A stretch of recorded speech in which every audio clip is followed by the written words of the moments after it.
Do, re, mi, fa, sol, la. Do. I'm ready. Are you doing? My radio voice. I got a face for radio. Welcome back to the Fish Life Podcast, folks. What in the wide world is happening to my partner, and what in the wide world of giant bass is going on in the state of Texas, folks? Big fish! Well, volume down. Sorry. Easy killer. Hey, they You work. did. You They loosened work. them up. They You work. loosened them They up. work. Giant bass are just coming in kind of record numbers, especially for recent history record numbers. I mean, there's some legendary stuff happening throughout the state of Texas. Another lake record went down. Several more share lookers were turned in this week.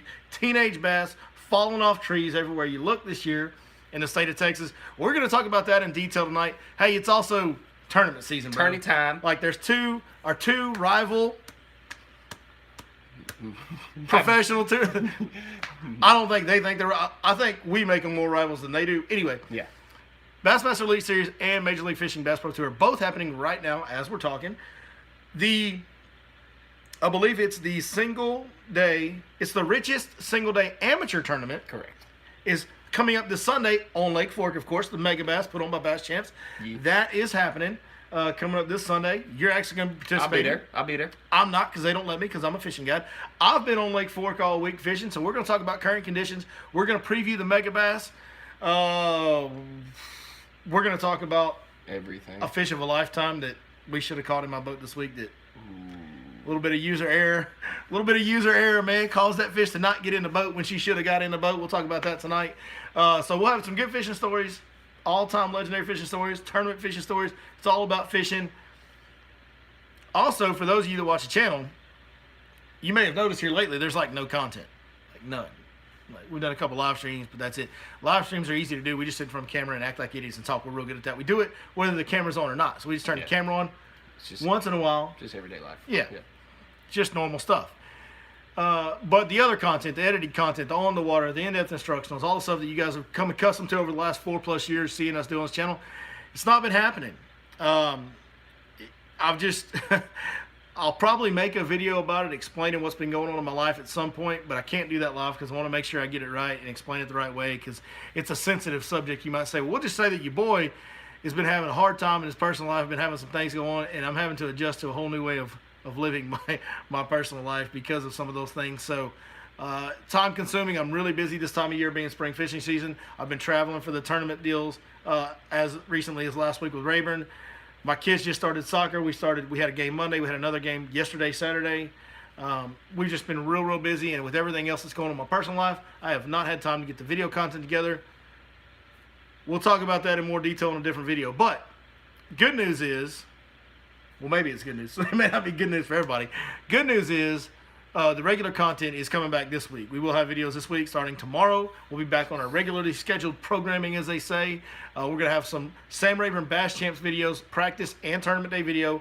Then we have a second tournament day video, a third video overall from Rayburn that's going to air on Fish Life Outdoors. The life is spelled with a Y. Why is that? Because it's the best damn fishing app ever been created. That's right. Anyway, Fish Life Outdoors, which is hosted by our good buddy Zach Watts, my guy. He's going to have one of the tournament videos on his channel. So if you're not, go subscribe to Fish Life Outdoors, turn the notifications on so you make sure you see all the tournament action from Sam Rayburn. Because even though we didn't cash checks, we caught a ton of freaking fish, and we had more fun than the rest of the field combined. I can assure you that. Like, nobody enjoyed themselves more than I did at Rayburn. Maybe too much. Might have been a late start one of the mornings. I don't know. I got some inside info yesterday. I bet you did. You fished with Zach yesterday. Yeah. He probably told you how it was going down over there at Sam Rayburn. Yeah, he told me how it all went down, and I was like, I kind of got sad for a second. He goes, what? And I was like, I didn't get an invite. I didn't get an invite. I was like, I'm usually there for that kind of stuff, and he was like, yeah.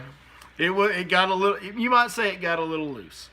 We got a little loose with it. Yeah, we did for sure. Anyways, that's the intro. That's our topics coming tonight. Now let's talk about what's been going on, because we had one locally yesterday. Was it yesterday? Yes. Yesterday, Lake Tyler.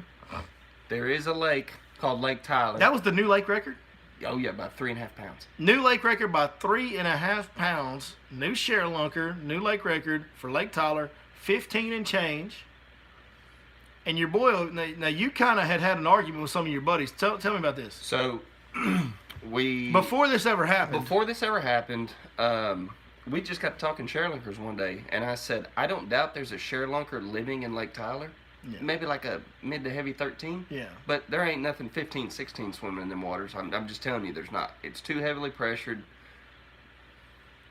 Anyways, get a notification yesterday, and all my best friend and my tournament partner, we're all at the same local crawfish bowl, if you will. And all our phones go off, and we just look at them, and they both just look at me and go, huh, they don't live in Lake Tyler, huh? Well, Chris, you was wrong again. I was wrong again. Yeah. No, you wrong. Yeah, I was. So you missed that one. I'll follow my sword. Like, I ain't got a problem with it. You missed that one. So there was a 15-pounder swimming in Lake Tyler, and he got his butt caught. Now, that's the only one, though. There was also more from Ivy that brings the total up to 18 sharelunkers turned in this year. Hey, we were right on the over 10.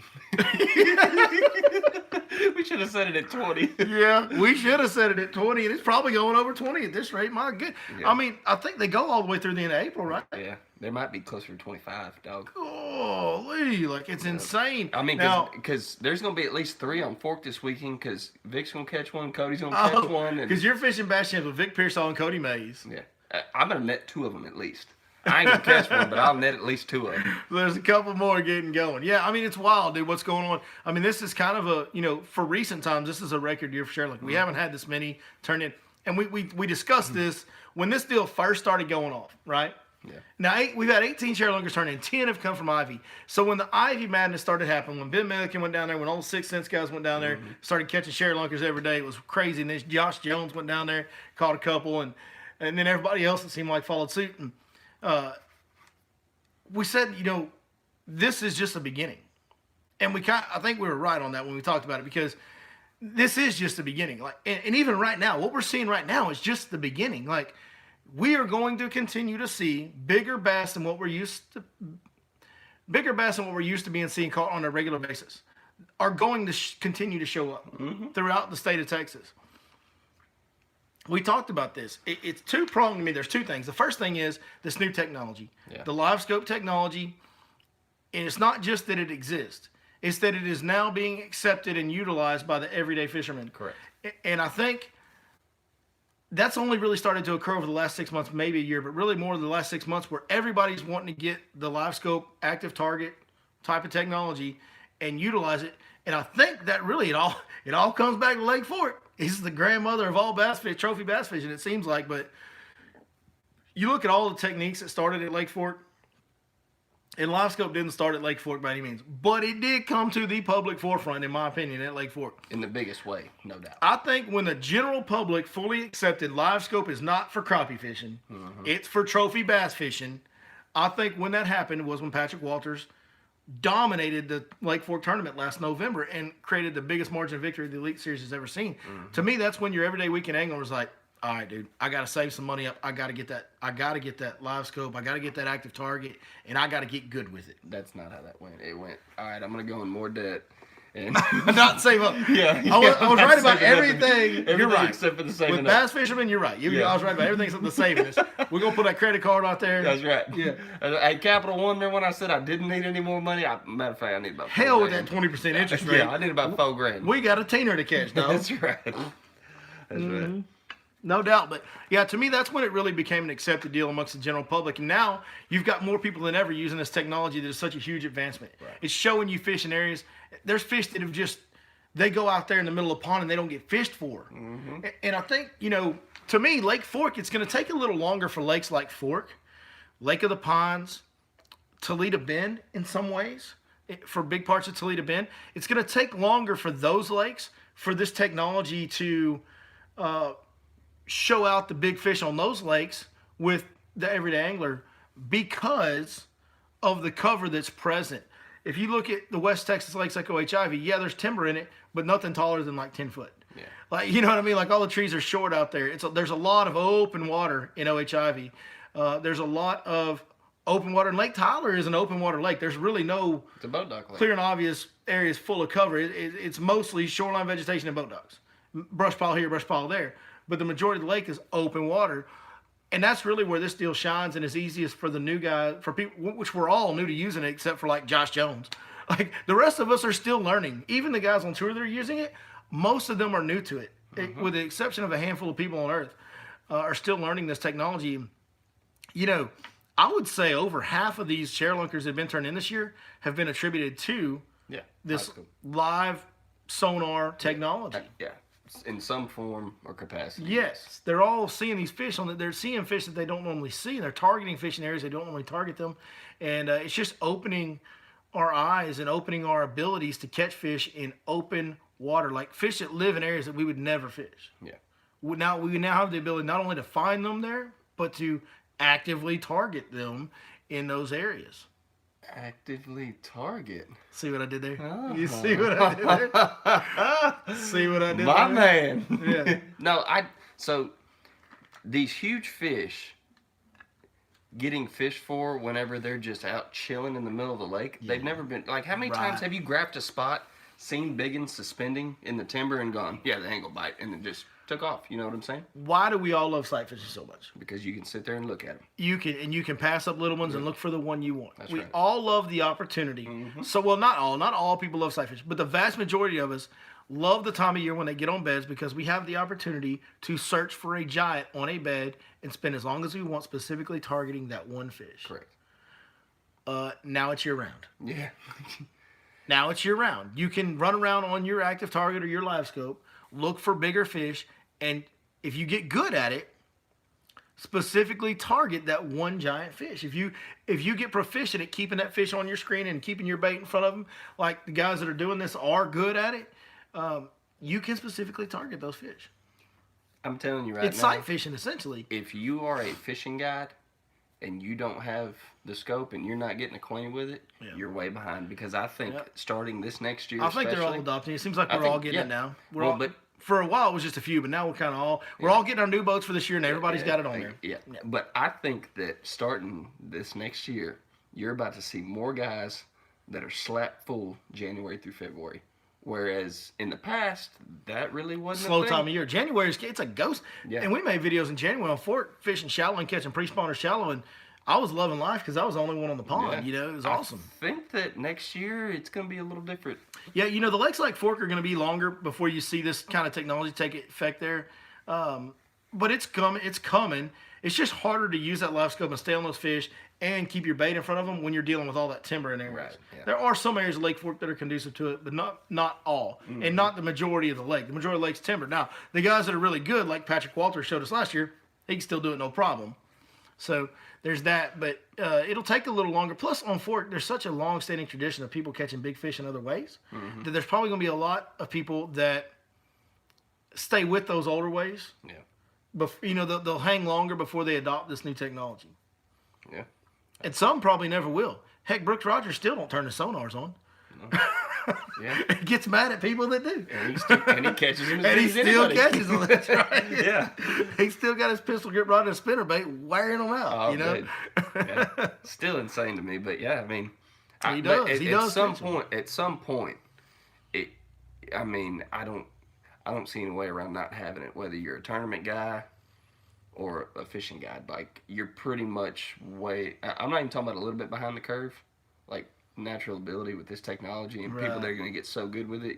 There's only so far your natural ability can take you, because it's such an outstanding it's a tool. huge advantage. Yeah, it's a huge advantage. And it still is an art to it. Like I'm learning that with mine. This was my first week of actually, and we're fishing shallow so much that I'm not really using it that much because of the time of year it is. But there is times when I'm using it right now. This was my first week getting to kind of try to utilize it. Mm-hmm.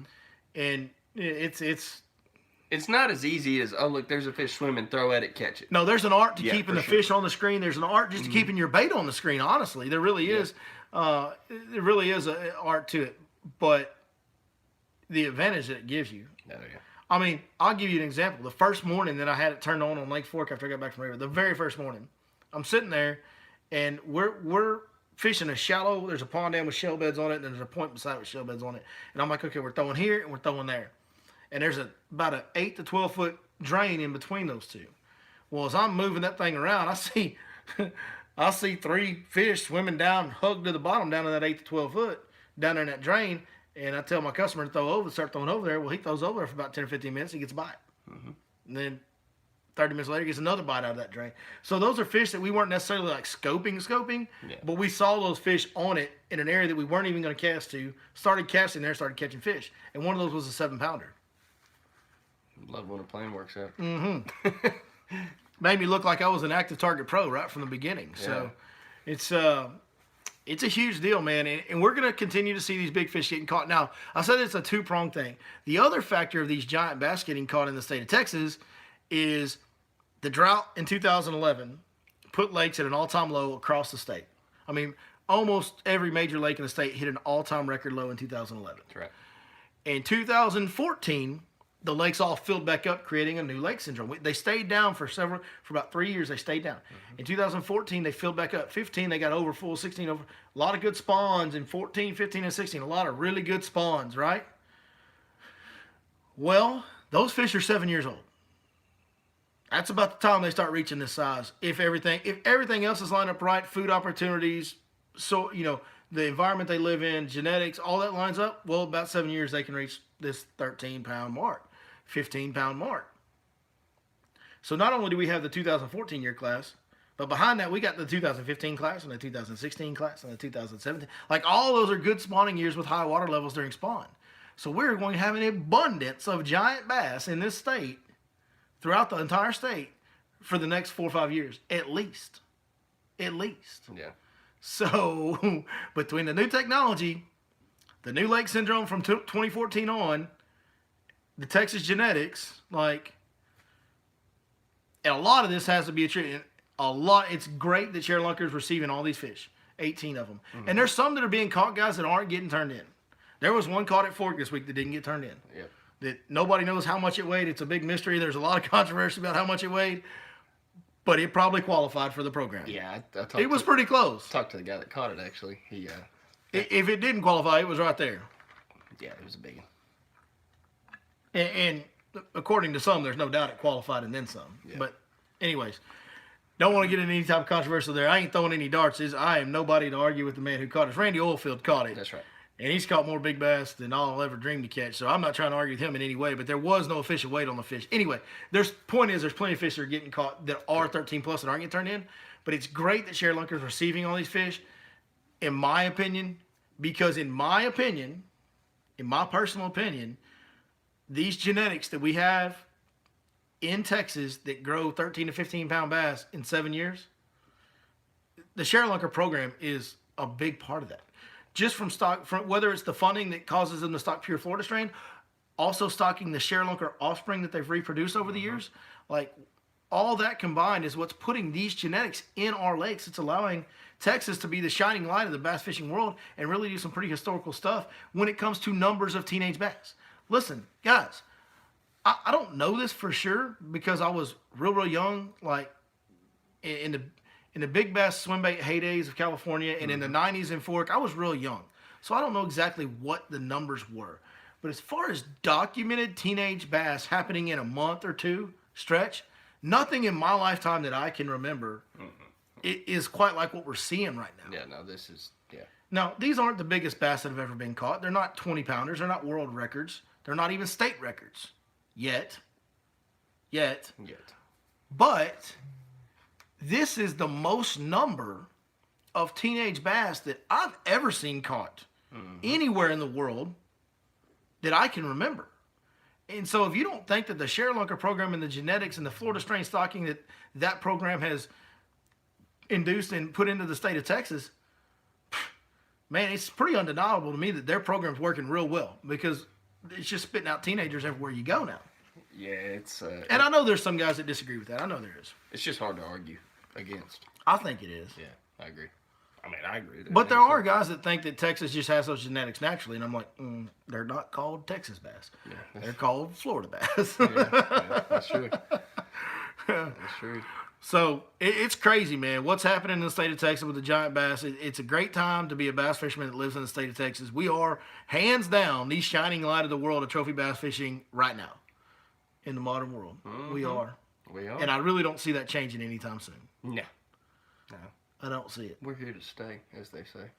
Here to stay. How is Lake of the Pines not kicked out of Sri Lanka yet? It's coming. I was saying Fork, then Fork kicked one out, then Randy caught his and didn't turn it in. How is Pines not kicked one out? Because, like, you could have, like, mom and pop and their cousins are fishing a family tournament with 5 boats, and it takes about 35 pounds to win it on Pines right now. Dude, like, every tournament on Pines takes 30 to 35 pounds to win minimum. Dude, a buddy of mine, their bass club fished Pines yesterday. Just a little bass club. He had 24 pounds, got third. Yeah. Yeah. I mean, that's just what's happening out there right now. Crazy. So the fact that Pines hasn't kicked out of Sri Lanka is kind of shocking. That's another one, though. Like, it's going to take longer for that live scope to get adopted there. A, traditional history of big bass being caught other ways. B, a lot of heavy cut. Now, the bottom of that lake's pretty open, but a lot of the areas that people like to fish, full of timber and cover and all kinds of stuff. So probably take a little longer for people to adapt that technology there. Pretty cool stuff. Pretty cool stuff. Man, I guess that's enough trophy bass talk. Let's talk about tournaments.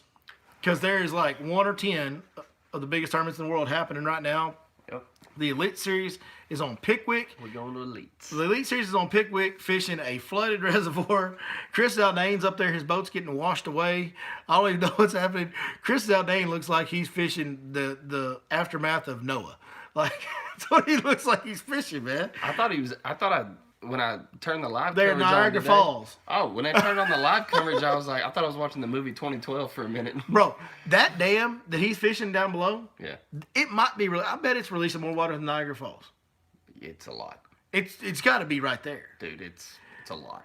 The live coverage this morning was so funny, or maybe it was yesterday morning, I don't remember, but Zaldane was like, it's releasing 190,000 cubic feet per second of water. And Chris Zaldane's like, that's like having 100 school buses come over that dam every second. Yeah. That's how much water that is. 100 or something, like 50 school buses. I don't remember what he said. But he measured it in school buses. And I'm like, how does he get there, folks? Like, side note here. Let's go down a road real quick. People ask the same thing about the stuff we say, though. How does he get from 190,000 cubic feet of water per second to it's this many school buses? Like, how does he get to that translation? Maybe he was a school bus engineer at one time. I don't know. Chris Zaldane? Maybe. I don't think that's your best educated guess you've ever had on the show, but we'll go with it. He throws school bus size spoons everywhere he goes. Swim baits. Yeah. He's throwing a swim bait that big right now. So yeah, and Kobe Krieger's fishing that same tail race in that dam up there. And man, they're getting it. They're catching some good fish. Despite the flooding conditions, they are catching some good bass. Krieger's leading with 45 pounds and 11 ounces right now. Bill Owens up there at 45 pounds. Now, what was interesting to me was and you'll have this to me in the springtime, and it's why springtime tournaments can be so interesting, is there's different ways to catch them. And you really get to see guys fish how they want to fish, right? They get to kind of pick and choose their poison. Bill Owens a prime example. Kobe Krieger's up there fishing that tail race, fishing that current. He's leading the tournament. But hey, 11 ounces behind him, Bill Owens up there doing the same thing Bill Owens been doing since the first time we ever saw him. That's right. He's flipping flooded cover. Yeah, Kobe Krieger is running his batteries to nothing, and Bill Owens power pulling down on flooded shoreline vegetation. And just taking that old that little light black and blue jig and putting it on every piece of obvious flooded visible cover he can. And he's catching them. And Scott Martin is fishing rock rip rap with current on it. Like a completely different thing. Like 3 different things are the top 3 places. Scott Martin, by the way, I think this is the first like real big showing for him on the Elite Series. Kudos to him. Good for him. Settling in on the new tour.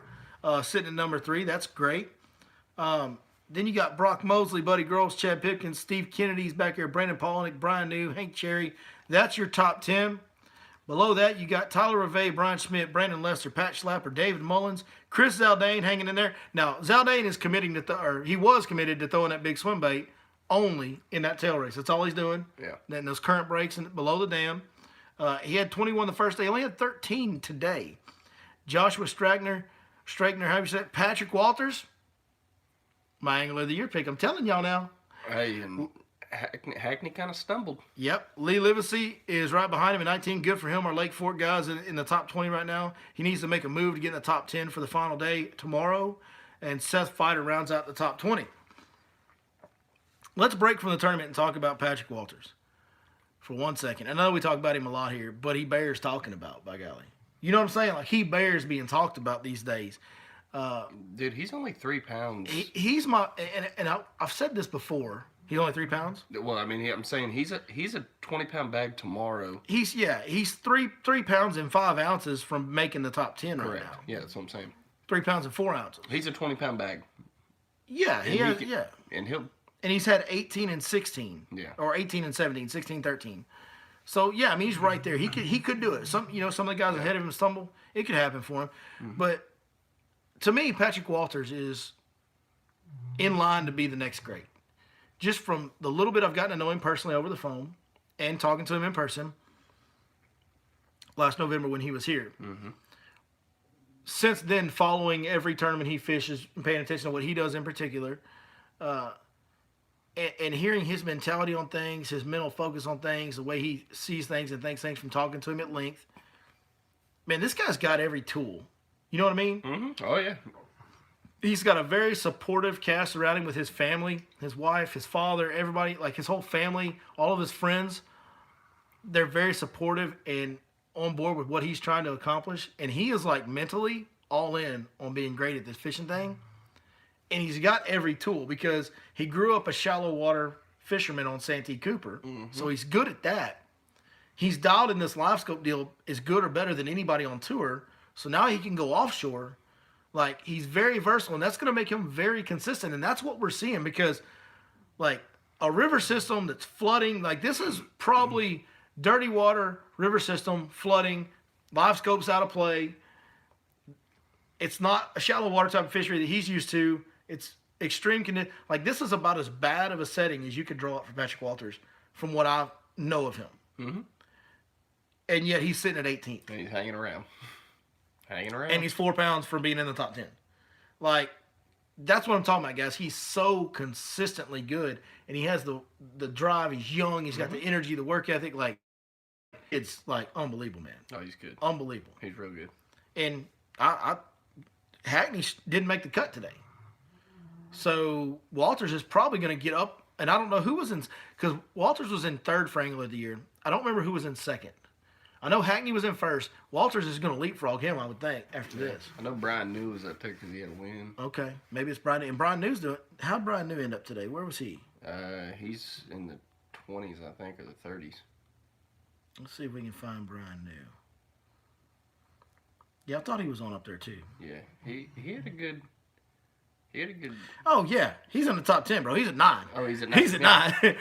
He's doing pretty good. He's doing okay. Yeah, he's hanging in there. So, yeah, he's right there. So if he's the one that's second, then Patrick Walters likely won't be leapfrogging him. But either way, Walters is one to watch. And this tournament is very interesting because they're going to have changing water conditions every day. One thing that I saw pattern-wise these guys doing was you've got the guys that are fishing the tail race, which is kind of the thing that you do at Pickwick whenever you go there.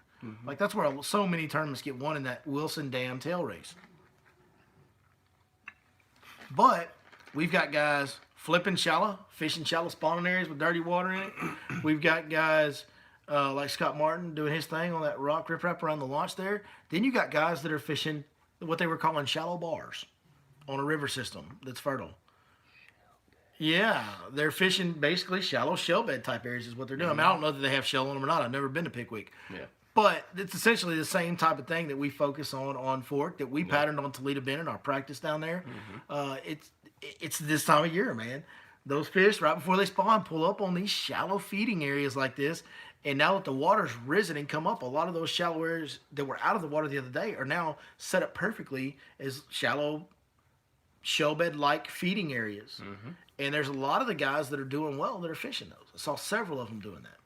I know Buddy Gross was doing it, and there were several others. I can't recall their names offhand. But so that's kind of, you got several different patterns going there. The one thing that's not happening is you're not seeing by sight fish because the water's so dirty from just coming up. Right. And the water just came up yesterday, so there's none, or day before yesterday, whatever. So there's like no time for fish to set up on beds. But, you know, there's guys fishing spawning areas, but not necessarily for spawning bass. Right. So. Pre-spawn bigs cruising. So that'll be a really, hey, we don't normally get to start our week off on a Monday and Tuesday by watching live coverage of Bassmaster, but this week, by golly, we do. I'm going to get fired. I'm going to get fired. And then we got the MLF. The MLF just started today on Sam Rayburn. It'll be going all week. Now, this shouldn't surprise me after what I saw when I was down there, but it kind of surprised me how low the weights were. They caught some big fish. There was a 9-pounder caught, an 8-pounder caught, some 7-pounders caught, some 6-pounders. Like, they caught some big fish. But the overall weight leader is Spencer Sheffield at 29 pounds, 12 ounces, 30 pounds essentially. Yeah. On 9 fish. Dustin Connell, 29 pounds, 11 ounces, on 10 fish. Edwin Evers had the right 5.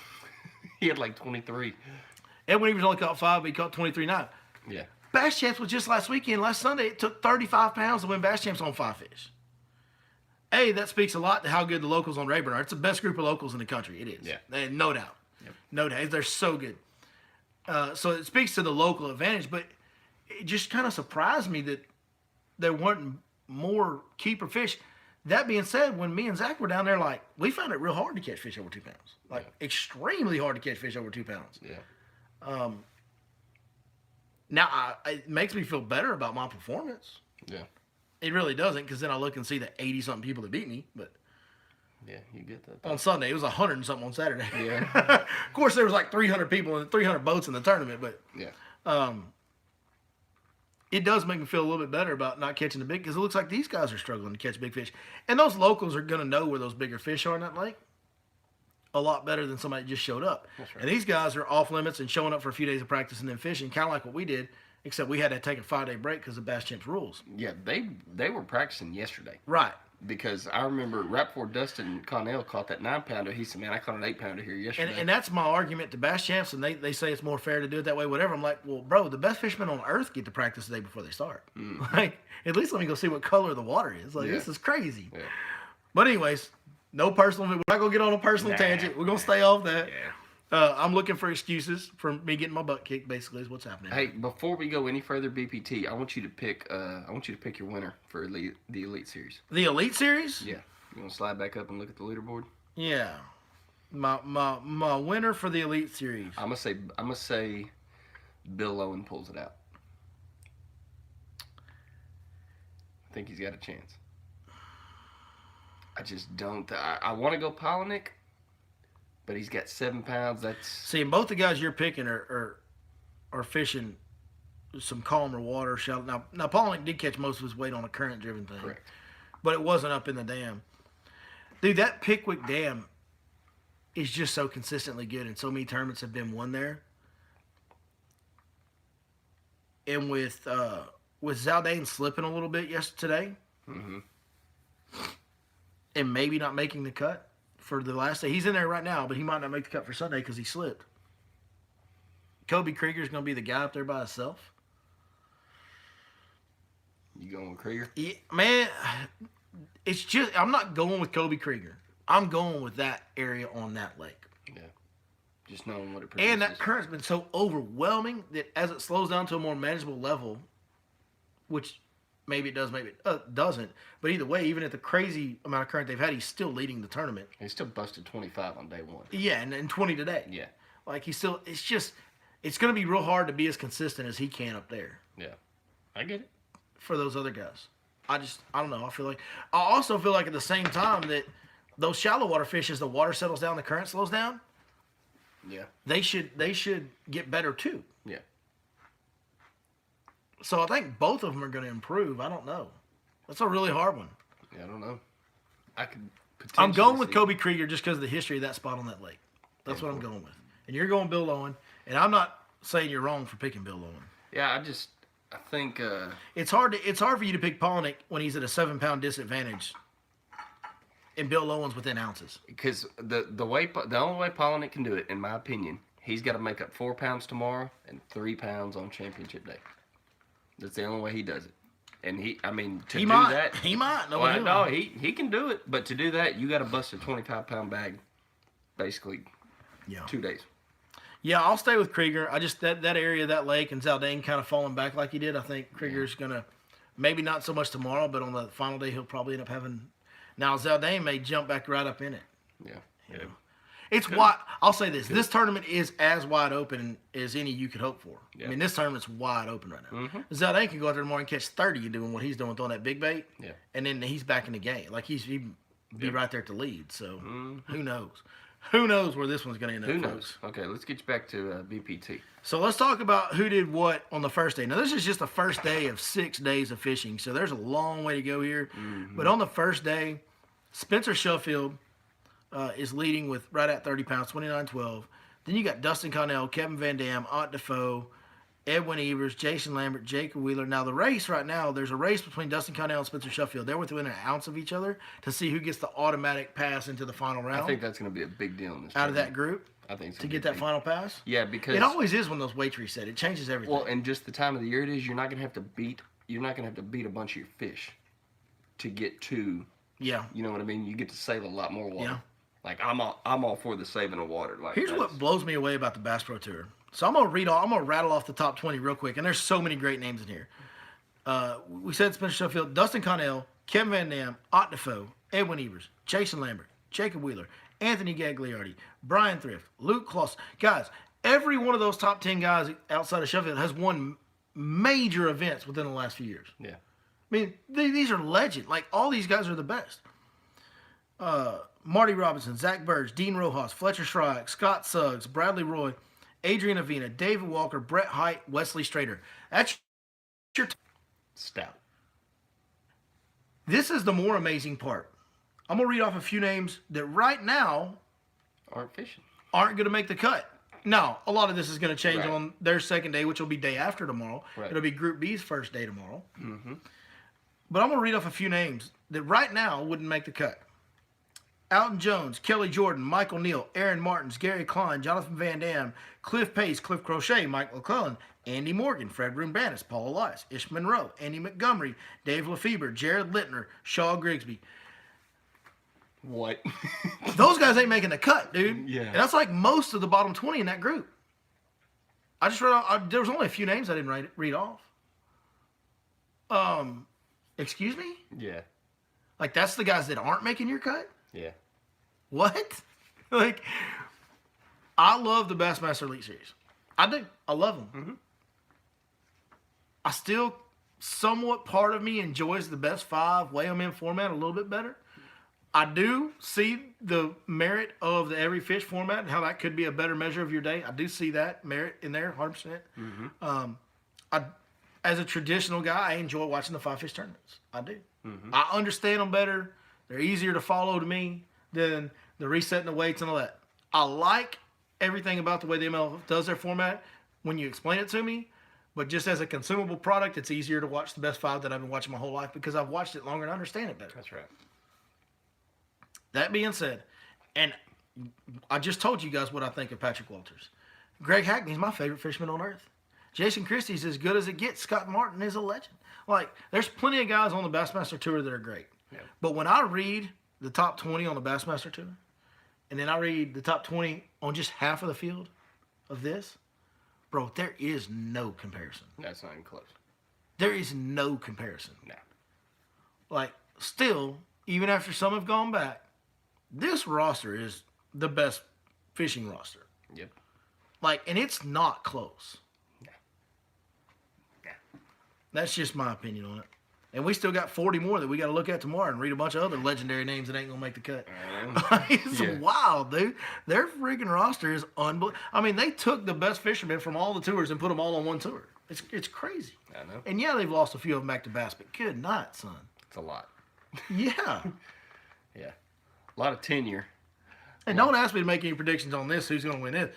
Because with the resetting the weights and with only having one day out of 6 under our belts, man, there's no way to know who's going to win this deal. Yeah. Because we haven't even seen what Group B's got to offer yet. So, I mean, what you got to do, to me, when you're looking at these Bass Pro Tour events, you got to look at who's going to make the cut. So right now, you got to figure all these guys in the top 10 are going to make the cut, right? So out of that, I'm looking at Dustin Connell, Kevin Van Dam, Ott Defoe, Edwin Evers, Jacob Wheeler, Brian Thrift. I mean, I could see any of those guys. Mm-hmm. I could pick any of those guys on and be fine with it. I will say, Ott Defoe's fishing way up the river. He's fishing up at the mouth of the Angelina. His fish are going to be further along. He's going to have some fish that are still spawning. He's going to have fish that are post-spawn. He was push-pulling around today on live coverage, and not because he was trying to not scare beds, because he was trying to get his boat unstuck. Like, he is in it. Castledown's been going up there too. Yeah. If that tells you anything about local knowledge on Rayburn, Castledown's been going up there. So, It might be onto something. Ott's got that going on, and that may be something that lasts longer because he has more fish that are further along in the process. So Right. on the final tournament, he may have more fish that are more willing to bite because of the post-spawn factor. And he'll have most of that water to himself. Oh, I'm sure. Especially by the time they only get to 10 of them. He'll have it all to himself, I'm sure. Yep. Yeah, you look at those names in the top 10, they're going to make the cut. And you could take any of those guys and be like, okay, yeah, I can see them winning. I mean, Connell's hot as everybody right now. KVD is KVD. I know he hasn't won in a long time, but he's still KVD, man. They were talking If about... they're going to bite a jerkbait, like, Right. and they're biting a jerkbait a little bit down there, if they're going to bite a jerkbait, like, I'll take Kevin. I'll take mods with Kevin on a jerkbait later. Bro, they said something today that completely blew my mind. They were like, how many miles do you think Kevin Van Dam has drug a jerkbait in his career? How many miles? I don't know. And I was like, That's a mind-boggling statistic. yeah, really, think about it, though. It is. Like, it's miles. It is. That's crazy. Yeah. They Yeah, were talking about if you don't think throwing a jerkbait all day is a whooping on your body. Oh man, And you they talking were- about your hands, your wrist. I was telling somebody today I've been catching some fish on fork on a jerkbait. We're about to preview mega bass for our fork guys, but I've been catching some good fish on jerkbait lately. And I've done it like 3 days in a row. And like the other day, I was doing it. My hand was kind of hurting, my wrist was hurting. I was like, bro, I'm gonna have arthritis by 40 from throwing a jerkbait. And Kevin Van Dam looking like Popeye over there. I bet he's got some huge forearms. He's the only right-handed dude who's got his left forearm's way bigger than his right. From jerking that jerkbait all day. Dude, I'm telling you, I just heard that statistic today, and I was like, that's funny. It's going to be a fun week. It's going to be a fun week to watch these tournaments play out. And sure, we'll have bass tournament action live every day. Every day this week, Monday through Friday, we'll have live top-level tour action. Live action. Live action. Yee, yee, yee. Who, what was the guy that you say, like, was it Turtle Man? That's Turtle Man. Yeah. Live action. Live action. Yee. That's it. That's it. That's my uncle. Y'all leave me That's alone. your uncle. That could be your uncle, actually. Y'all leave him alone. That's my uncle. That could be your uncle, bro. Oh, like for sure. that fits. That sure. fits, no doubt. Yeah. All right, let's talk about Mega Bass. Lake Fork. Lake Fork is fishing pretty good. Is somebody going to pop a Sherlunker in Mega Bass? Ooh, It could maybe. happen. Maybe. Could happen. Maybe not, though, because let me tell you what's about to happen for Mega Bass. There is a full moon. I can't remember if it's Saturday night or Sunday night. I believe it's the... What's going to happen is Mega Bass is going to miss the ultimate bed fishing extravaganza by about 2 days. Next Tuesday and Wednesday will be the best 2 bed fishing days of the year. Long as we can see. Long as the water clarity doesn't get too monkeyed up. It will be going down, as they say. Mm-hmm. As the children say. I've said this several times, but you can mark it on your calendar every year. You look between March 20 and April 20, you find the full moon. There'll always be one in that window. Mm-hmm. You find that full moon, you go 3 days after that full moon, that's the best bed fishing day of the year. Across from top end of the lake to the bottom of the lake. It's going down for real. What it is that in that window, March 20 to April 20, the entire lake is spawning, one end to the other, every year. And when you have that full moon, that's usually the biggest wave of fish that pull up. And 3 days after is when the most number of big females tend to get locked on and aggressive on beds. It's every year. I mean, this is a guarantee. Like, this is top secret guide stuff right here, folks. Yeah. Every year, guaranteed on Lake Fork, 3 days after the full moon between March 20 and April 20, that's the best bed fishing day of the year. And it's already booked for next year in my boat. It gets booked years in advance. It got booked the other day. Yeah, because I like sight fishing. It gets booked years in advance. It does. That's crazy. But so Mega Bass, there's going to be a full moon, I think, the day of Mega Bass. Yeah. So that means you're going to have fish pulling in, but you're going to have fish pulling in that aren't really doing anything. They're going to be kind of in there. Now, the good news is we had quite a few fish spawn in certain areas of the lake over the last week. Mm-hmm. So there's going to be post-spawn fish that'll feed. The shellbed deal is going to play. If you get any wind at all, the shellbed deal will play. You'll have shallow fish. You can throw a frog on. They're starting to bite a frog a little bit. You'll be able to throw a little swim bait up shallow. All that stuff will play this coming weekend. But as far as the bed fish, there'll be some. Mm-hmm. But the big numbers of big fish on beds, and if you want to go catch unders, there'll be plenty of those on beds. Because males will pull in there and start making those beds and be really aggressive when they get there. they'll be easy as pie. You can be able to catch unders off beds, no problem. But if you're trying to catch the big one, you're trying to win the thing, catch the over. The odds of finding one of those big ones on a bed the day of the full moon are a lot less than they are 3 days, 2-3 days after the full moon. Right. And that's the way this one's falling. It's falling right on the full moon the day of. So I'm pretty sure you're right. It is the day of. I think it's the day of. Mm-hmm. Because I had a guy book Monday, Tuesday, Wednesday, and he booked all 3 of the 3 days. Like I said, it books way in advance. He booked all 3 days following that full moon. Yeah. He's got all 3 days. So, as far as how to catch them, if you want to go target those fish in those shallow water areas, a frog's good, but man, a big Cinco. Wacky rig, a big Cinco, like a 6-inch, 7-inch, a big Cinco. You're going to get less bites, but over the years for me, that has been such an effective tool to catch fish that are around spawners but aren't really spawning.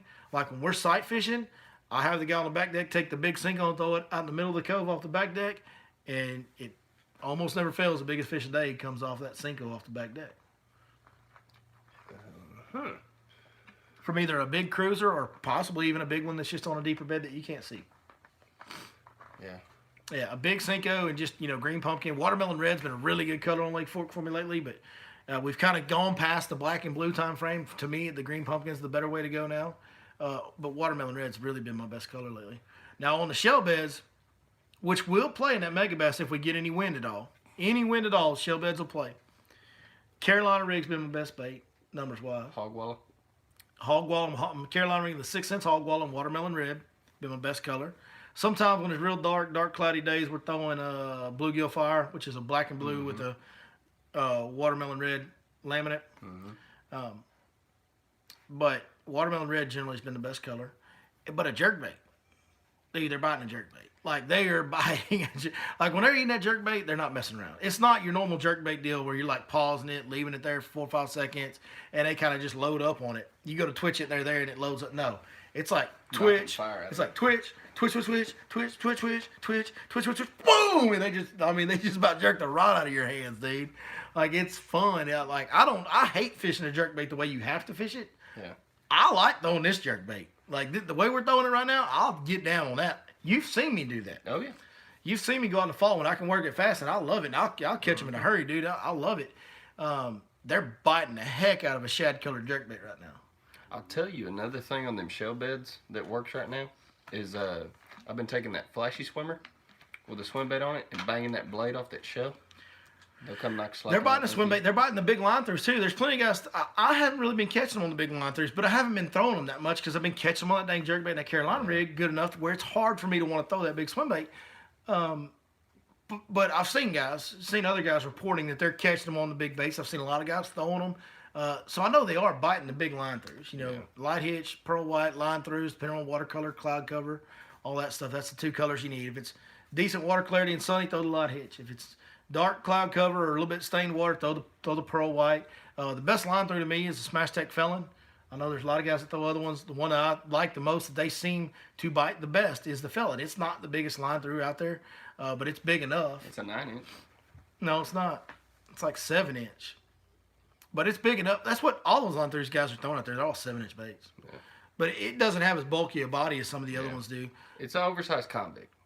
And no, it's not even as big as a convict. Convicts they're both 7-inch baits. The convict has more mass to it. Gotcha.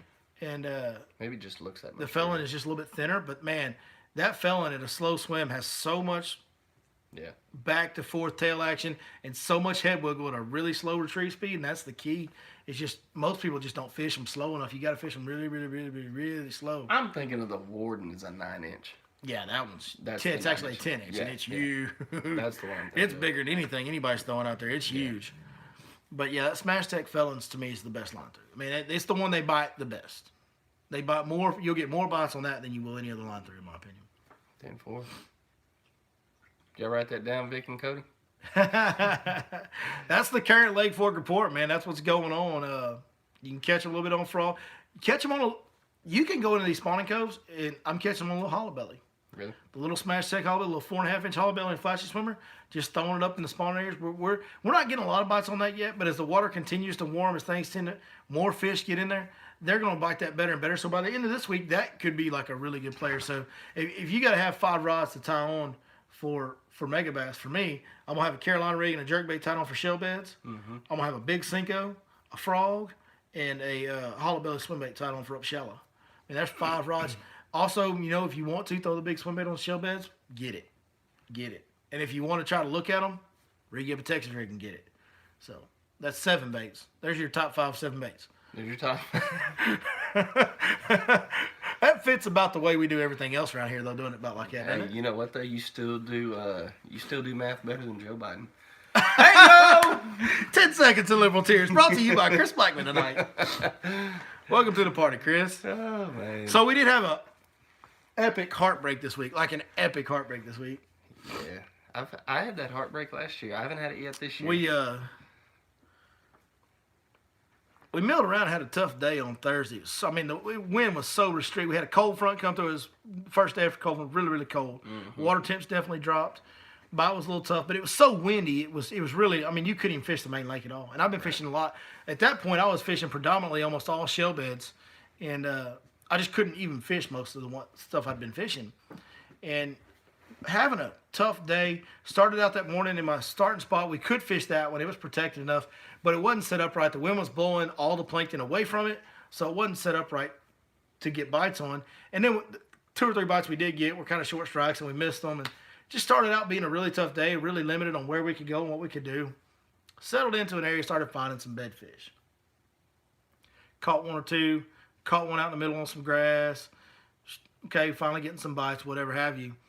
Then we see this fish around a bush, not really on a bed, but just kind of hanging around a bush, like sitting high in the water. And from a distance, like she looked big, but you didn't really know how big. Like right. Maybe it's 6 or 7 pounds, maybe it's 10 or 11. Like you don't know. Yeah. So then we get over there and get set up on her. She kind of swims off as we put the power poles down, which is normal for these big bass. Yeah, Ben Prosper, he's the guy. He was there. he's the guy. He said, yes, we did. This was live action. Ben was the guy. So we get set up on this fish, kind of be patient, wait for her. She comes back around, we see her, and I'm like, ooh, she's a little bigger than I thought she was. Get the pitching in there. She's got a male on the bed. He's acting like little males do, acting dumb, turning on the bait. He's going to get caught, there's no doubt. And I'm debating, should I shake the male off and leave him in there? Should I catch him, put him in the live well if he's an under? I'm like, in my head, I'm going, should I catch him and just release him? Like, I'm trying. This is a fish, at this point now, I've gotten good enough to look at this fish. No doubt about it, she's over 10 pounds. Like, and I've seen this movie on Lake Fork so many times. Oh, yeah. Like, I've seen this show go down on Lake Fork so many times. Yeah. And I know, I've seen the ones where we catch them and the ones where we don't. And I know today's the only day she's going to be here to get caught. The 10-pounders just aren't there day after day. Very, very rarely. There are some. Very, very rarely will you get a second chance the next day at a 10-pounder, a 10-plus pound fish. And I'm calling this fish 10 pounds. And guys, understand, that's the minimum.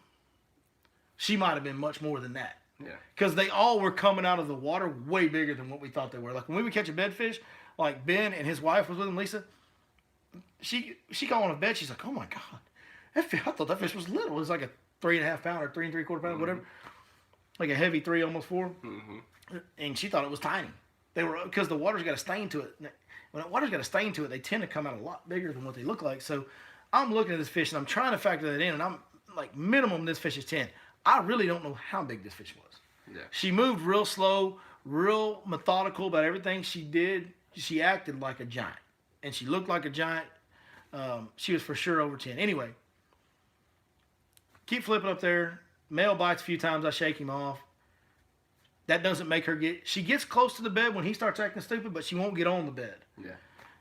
So finally, I'm just like, heck with it. And I told Lisa, I'm going to catch this male. I'm going to catch this male real quick just to make him stop acting stupid, and maybe she'll get up there. So I catch the male. I'm like, well, let's kidnap him. So we put him in the live well to try that. Now, in my experience, it's usually better to just turn him loose. But I thought, we'll try it. If it doesn't work, we'll let him go. So we tried it. I flew back in there. She never would get up on the bed. We finally let him go. She starts actually getting closer and actually gets her nose, like the bed's like right here, and her nose is like right here. So I pitch one right here, and she actually lets me present the bait and kind of bump her a little bit with it. Just turns around slowly and comes right back. I'm like, okay, she's getting there. She's getting there. So I tell Lisa, hey, be ready. It's fixing to go down. Well, she never has gotten on the bed, not one time. She's just come up right to it, but never gotten up on it. So I quit because I didn't want to run her off. You can get too aggressive with them big ones and they'll leave forever. So I just kept pitching back to the bed. Finally, she comes, sits there, and I hit the little rattle, make that bee go click, click, click, and she just comes up on the bed, and now I know what to get. She comes up on the bed and left. Like, now I know how to get her on the bed. So we throw it back in there. We got her there. We get her up on the bed. She bites. Swims probably, I don't know, 6, 7 feet off the bed. We don't even know she's got the bait in her mouth. I don't know. Lisa don't know. Nobody knows she's got the bait in her mouth. The deal was there was some pondweed out in front of the bed, and our line was around that pondweed. Oh, so it was hard to see it. So the line behind the pondweed was moving, but our line right here wasn't moving. I'm like, well, she's leaving. So I'm not thinking like, hold on, she'll come back. So I'm literally like, hold on, she'll come back. And then I start to see the line on the pondweed shirt. So I'm like, oh, set this way. We wait too long to set the hook, and she's done dropped the bait. And then we never saw her again, bro. So she didn't feel the hook or nothing. She never felt the hook. But we never saw her again. We tried to wait for her to come back that time. We looped around 2 different times and came back and sat there and just waited for her to show up. Like, she was nowhere to be found after that. And that is a prime example. Yeah. When you get one of them giants on a bed, you get one. You get one swing. This is an 0-2 count, baby. And the next one's coming down the middle. And if you miss, you're going back to the dugout, Jack. Yeah. Like, it just... I'll be lucky if I see 2 or 3 more of those on a bed this year. You just don't see that many, that big a fish on a bed ready to bite. And so, you know, it happens. You miss those. It happens all the time. You miss those fish more than you catch them. But, man, I haven't stopped thinking about her yet. She's still heavy on my heart. I haven't stopped thinking about her for one day. Yep. Baby, come back. Mm-hmm. Exactly. Yeah, you play this game long enough that unfortunately it happened. And we worked her for so long to try to get her ready. Oh, man. Yeah. Cody May says he's not giving up any of his secrets or colors until after next week. We caught some good fish this weekend. Chris, it's going to be on, brother. Oh, Cody's feeling good about it. Come on, Cody. Ben said Lisa hadn't forgot about her either. I bet she hadn't. Sorry to hear that, Ben. That would have been a really big increase in a personal best for Lisa right there. Hey, Cody, I'm just going to say this over the public airwaves. I don't know that you've ever had a net man as good as me in the boat, but you're fixing to. Because, bro, I can net some bass. Cody Mays. I'm just telling you, bro. You let Vic net those fish. This dude, okay. You hand Vic the net, Cody. No. Because what Billy's talking about right here is facts. No. Oh, it's not? No. It didn't happen. Stop. Did it happen? Okay. Did it happen? Did your net break? I don't know what you're talking about. Yeah, okay, but that didn't happen. Excuses. So, bro. Hold on. When is the next seminar, Sharon? I saw you ask this a couple times. Our next seminar is this Friday. This Friday night, 6 p.m., we'll be at Lake Fork Marina for a seminar. Go ahead. So, we're fishing a stretch back when this particular pocket had abundance of coontail. And we were throwing, this is when the Movement 80X was first on the scene. Okay? So, Billy leans into one, and the first thing it does is jumps up and shakes and shows herself. And I said, oh, it's a good one. Let me get the net. I go to grab Billy's net, and I go to extend the pole. He takes the whole thing off. Comes off. Okay? He did it. He got so excited extending the net on this fish that he yanked the net off the pole all the way. So you went too fast. You went too fast, too hard, dog. I look at Billy, and Billy's like, what are you doing? And he didn't say those exact words. There may have been some other words. So I go down. Allegedly. Always allegedly. So I go down to net this thing, and it looks like this bass ate Edward Scissorhands, and it's coming out with its trying all them treble hooks just trying to grab me. And so I'm trying to net this fish. If you go way down to the bottom of the Your Lake Fork Guide channel, you could probably find this video. And I sat here and monkeyed with this fish for at least 10 seconds. Monkeyed up this fish is what he did. We got it in the boat. Because that's how good of a net man I am. That's how good 6-inch crankbait hooks are. Because we should have lost it about 3 or 4 times. Tim Rhodes, my old term partner, said that I was horrible with a net. Tim, I was horrible with a net once. Once I was horrible with that. And I will fully admit, that was probably the worst. That was a worse net job than I've even ever seen you pull off. It was awful. It was maybe the worst net job any human being has ever made an attempt at. All I'm saying is, ask anybody I fish with. I am masterful with on a a net. on a bed that we spent 2 hours on. Now I done caught the male off there, and it was like 4.5 pounds. This female was like 9 pounds, and Tim finally hooks her. And now, what you got to understand is we literally have like this is before power poles. Yeah. So we've got the boat wedged in between reed heads. Like we're talking about, yeah. it's just reed heads. Redneck power poles. Yeah, it's natural power pole, all natural. That's right. All natural. We've got the outboard motor and the trolling motor both in reed heads, and we got a stump over here that the fish is spawning by. Like there's reeds everywhere around. Like we're in some pretty thick stuff to be handling a 9-pounder close to the boat end. I think I know which lake. So we're trying to get it in the net quick. It's Heartbreak. Yeah. And we're way back in some reeds looking at fish on beds and in a tournament. And so Tim sets a hook on this fish, and he gets her to the boat, and bro, like she ain't even like there's nowhere to let her swim, so she's hot. Like Tim just brings her straight from the bed to the boat. Mm-hmm. She is super hot, and it's a 9-pound plus fish. So you know how that goes. It's pretty chaotic, and she's darting and jumping and diving and flipping. And bro, I'm telling you, I go to net this fish, and she goes that way, and then she comes back, and I go to net the fish, and she goes that way, and try to net her a third time, and she went the other way, and I missed her 3 times. Like missed her 3 smooth times. And luckily, Tim had a hold of her good enough. We got her in the net. We won that tournament with that fish. Won big bass in that tournament. Won the tournament. Yeah. So you can't blame me too much when we ended up winning the tournament that day. But that was strike 1 and strike 2 and strike 3. Like it was 3 swings for the fences and a full strikeout on the biggest bass, probably the biggest bass me or Tim had ever seen on Lake Heartbreak. Yeah. Because you don't catch that many 9-pounders on Lake Heartbreak. No. And we don't fish there. We used to fish there quite a bit, but I don't think we'd ever seen a 9. I had never seen a 9-pounder in Heartbreak till at that time. And this has got to be 5, 6, 7 years ago. Tim, doesn't it? It's got to be about that long ago, I think. Yeah, I think it's longer than that. Because Tim, I think that was in Tim's Phoenix. Tim, correct me if I'm wrong, but that was still in your Phoenix, and that's been about 6, 7 years ago. For some reason, I thought it was longer than that. Maybe. I don't know. It was before I started guiding, I think. Or maybe I just started part-time guiding. Maybe it was 2015. Maybe it was 6 years ago. Anyway, doesn't matter.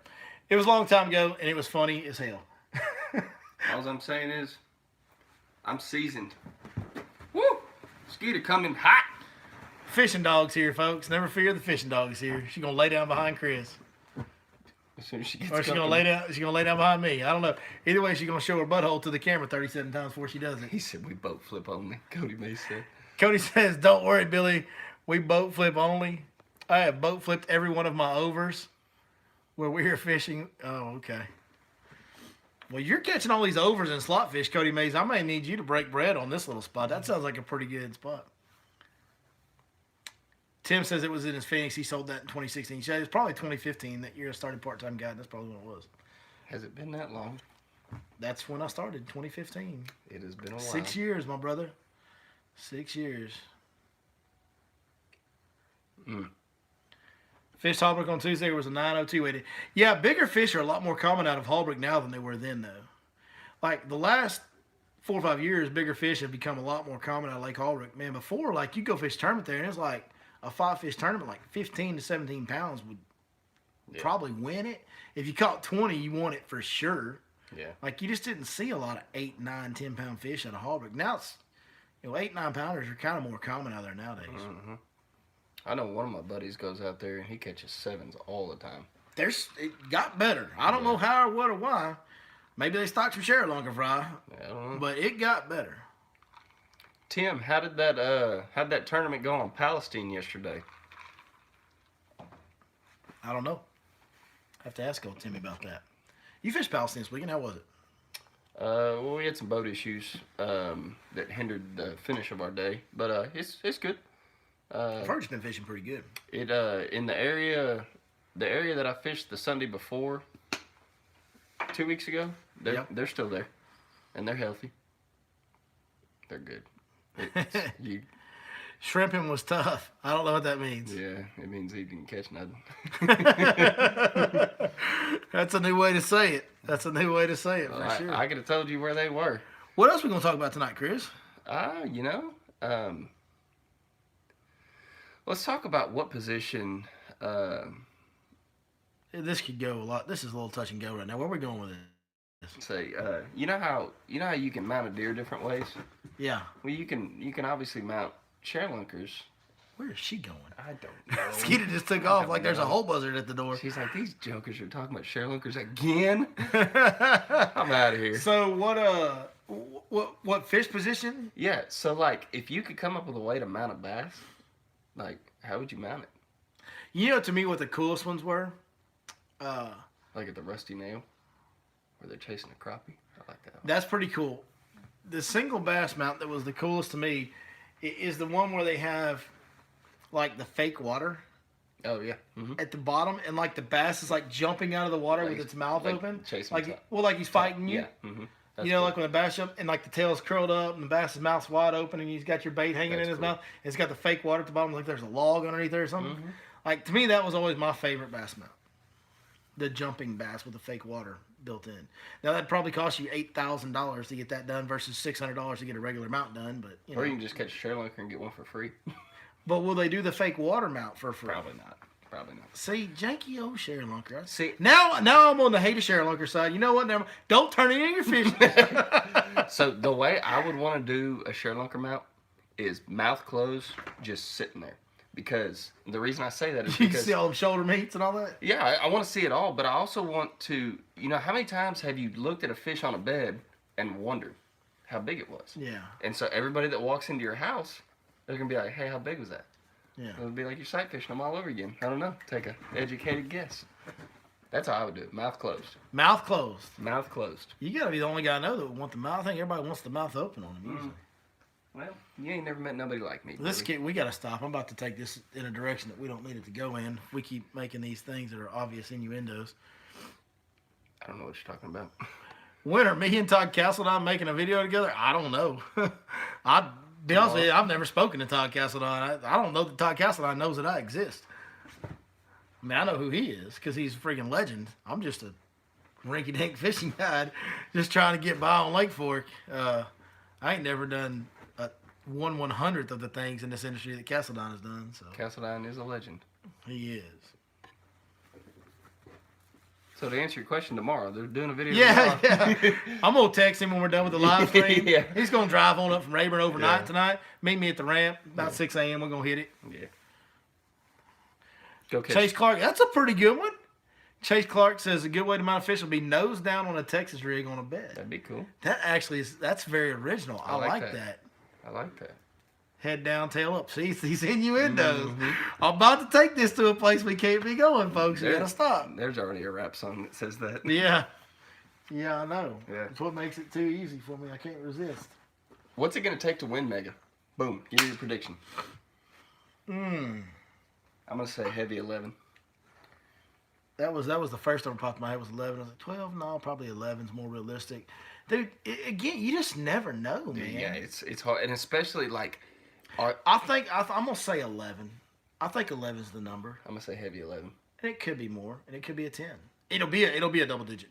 Yeah, I would be shocked. it's pretty safe assumption. I think. I would be shocked if it wasn't a 10 at least. Yeah. Yeah. I think. I think 11's about the right betting number on the over under. If we're doing over under, Yeah. well, let's go 11.25. 11 pounds 4 ounces, 11.25 over under. What are you taking? I'm taking over. Taking over. Yeah, I'm gonna say closer to the 11.75. Okay, I'll take under just so we can have a bet. All right. $1. Make you holler. Come on. Here we go with these rap songs again. Be so strange when little piece change. What y'all think it's gonna take to win Mega? Let's go. Chase Clark says, I better be ready for the beatdown this week. He's coming Thursday through Tuesday. Who are you going to beat down? That's rude. You going to beat yourself down? What are you going to Yeah. do? You going to beat the fish down? Yeah. Are we competing? Are you trying to get a side bet going? Like, what are we doing? Because I'm in on some side bets. I'll just tell you right now. Amistad Saturday. Of course, I'll be coaching soccer on Saturday. So Who just said they're fishing Amistad Saturday and Mega on Sunday? Good Lord. Jeremy Robinson. This guy's about it, bro. Yeah. This guy is a viewer of the channel. He's from around here. But I ran into him at Rayburn, correct? Yeah. Okay. Allegedly, maybe that was one of the nights we had a little too much fun. Allegedly, Yeah. or definitely. Doesn't surprise me his crazy butt's going to fish Amistad on a Saturday and Mega Bass on Fork on a Sunday. That's a lot of miles. That dude, he's young and he's about it, bro. Bro, he might need a new set of tires after this weekend. That's a lot of miles. Like trailer tires, truck tires, all of it. Yeah, them 8 tires are gonna be expensive. You better win Mega Bass. Buy all them 8 tires you're gonna need, hand. Definitely, probably. Definitely, probably. Yeah. $100 big bass, let's go. On what day? I'm not fishing Saturday or Sunday because I ain't getting out there for Mega Bass for no reason. I ain't getting out there with the Mega Bass crew for no reason, and I'm gonna be coaching soccer Saturday, so I guess we got to go Friday or Thursday or something. Dang. Yep, John Chance was witness to that night. He's there, 6 Mile Outdoors. He was around for the allegedly night. The allegedly, probably. Colton DeLoach says we allegedly had too much fun Friday. We did allegedly have too much fun Friday. Met Colton DeLoach this weekend. Listen, if you guys don't think that I appreciate the fans, I ran into somebody that's been watching the channel for a long time Friday night around Emory, and we hung out the rest of the night. We had a great time. Of course, I didn't have to fish the next morning. I just had to coach soccer. But it was a good time. Bro, I think you're getting called out in here. Chase Clark said name the day. Name the day. $100 big bass. Okay. Deal. Done. I'll be at Lake Fork Marina waiting on that text. Dang. Chase Clark, are you drinking tonight, son? You talking a lot of trash. Dang. Andrew said, hope all is well, Billy. Missed you at Fun and Sun this year. Yeah, Fun and Sun had to move their show due to COVID stuff, I guess. I think that's what it was. And they just had it this weekend. And I didn't even mention it going in. Of course, I didn't do any live streams last week because everything's going on. But for me personally. But yeah, Fun and Sun's a great show. I couldn't make it. There's no way for me to make it this time of year. I've got kids soccer. I've got fishing every day on Lake Fork. God trip. If I'm not filming, I'm God tripping every day this time of year. And then every Saturday I'm coaching soccer. So there was no way for me to get over there to Fort Worth to do that. I normally do that show every year, go to that every year, and I couldn't do it this year. So kind of sucks. I really enjoy that show. I like it a lot. Yeah, it's a good one. Dude, I'm sorry, dude. I'm all tied up. You all tied up? $100 big bass. $100 for big bass? Chase Clark wants some. He wants it. He said, you want some? Come get some. He's scared, boy. He said a glass of Woodford, but that ain't hindering my bed. Come on. No takebacks. No takebacks. I like it. Don't. So the deal with Chase Clark, I used to work with Chase Clark when I first got in the Marine Corps at this golf course right up the road from where I live. Me and Chase Clark worked together, so he's known me as long as anybody. He's known me longer than you have, Chris. Yeah. Yeah, he's one of the first guys I met when I got out of the Marine Corps. A long time ago. I know how long ago that was. That was 12. The end of the summer will be 12 years ago. That was 11 and a half years ago. Tim Rhodes said, listen, Tim Rhodes trying to play big bank over here. Talking about, I am in for 100, but let's make it 500. Deal, Tim. I'll get a bet with Chase for 100 and a bet with you for 500. Chase, it's up to you if you want to jump into the $500 deal with Tim. I'm not going to force you into that. I'll be the treasurer for a small fee of 10%. I like my odds. Yeah. You just trying to play bookmaker on this deal, Come on, let's I like go. it. Hey. See, hey, the house always wins, dog. Hey, hedge your bets here. You're trying to be the house. Dude, I'm telling you. I will be the house. Charles A says, that's what credit cards are for. Yeah, that and live scopes. That's what credit cards are for. You know, credit cards and me go together like scissors and money. Cody May says he's in on this too. We're about to have like a full-on high-stakes tournament going on Thursday, I think. You know what? I got an idea. I got a better idea. Okay. Let's take these side bets to Toledo when we all go down there. I can't do this Thursday or Friday because I have a guide trip, and I can't be front-ending my customers, and I don't know that I know these customers well enough to trust them with this much money. No, we're taking side bets this at Toledo? Toledo. Take it to Toledo. There's 1,000% going to be all kinds of side bets at I'm Toledo. just saying, just for sake of... For the audience that doesn't know, we're all going to Toledo men in May. Like it's going to be the worst tournament practice for me ever because I'm going to have a bunch of idiots with me every day. But Zach Watts, Cody Mays, Chris Blackman, and a whole host of other guys that y'all will get to meet on camera are going to Toledo together during my practice session for Toledo Men Bass Champs in May, which is like May 13th through 16th is our practice. You're going to have to figure out how to blur words on GoPro before we get there. You're right. You're right. We sure are. We sure are. We're going to have to get a soundboard for Billy. Yeah.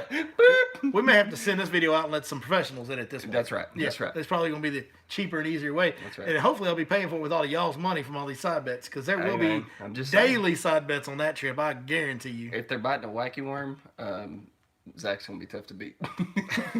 No, he's not. He's gonna catch a bunch of these. But he also might catch one of these. I just saw it at Raven, bro. Yeah. I just saw it. But he also might catch one of them. I'll take my odds. No, I'll take my odds. Oh, you know me. I'll be over there slinging a big swim bait, not caring if I get a bite. Tim Rhodes, this is a pretty high-class quote right here. We got to read this one. Tim says, I can see this going over like a turd in a punch bowl at a junior high prom party. You think it'll go that well? Yeah. You think it's going to be that tame? Got it. Yeah, this is going to be so we should have some really fun videos come the end of May for you guys. The practice videos will probably be more entertaining than the tournament videos will. Yeah, well, and the good thing is we'll have a number of GoPros running. Yeah, there'll be some in several boats. Yeah, so you'll get to see. Really, I don't know that the fishing is going to be the best part. I think the stuff that happens at the camp will be the best stuff of the video. Allegedly, probably. Definitely. Yeah, as Turtle Man says, live action. It will be live action. Bro. What if we do a live stream from that? What? We call that demonetized, folks. With that being said, we're going to go ahead and wrap up this edition of the Fish Life Podcast. We're kind of talking around in circles, so I think we're going to go ahead and end it, Chris. What do you think? Yeah, I give him 20 seconds. Yes or no, do I do the podcast as... No, you're doing it. No, this ain't up to them. Oh, it ain't? I'm making an executive decision. You're doing that. Fair. We're going to have a special guest next week. Very folks. special guest. Very special guest next week. Y'all ain't even ready for this. You're not ready. You're not ready for this. That being said, thank each and every one of you guys for watching so much, man. We appreciate you joining us tonight. It's been another great night. I had a blast talking fishing with all y'all. Legendary Texas craziness that's going on and all that. We had a good time tonight. So appreciate you guys joining us and doing everything you continue to do.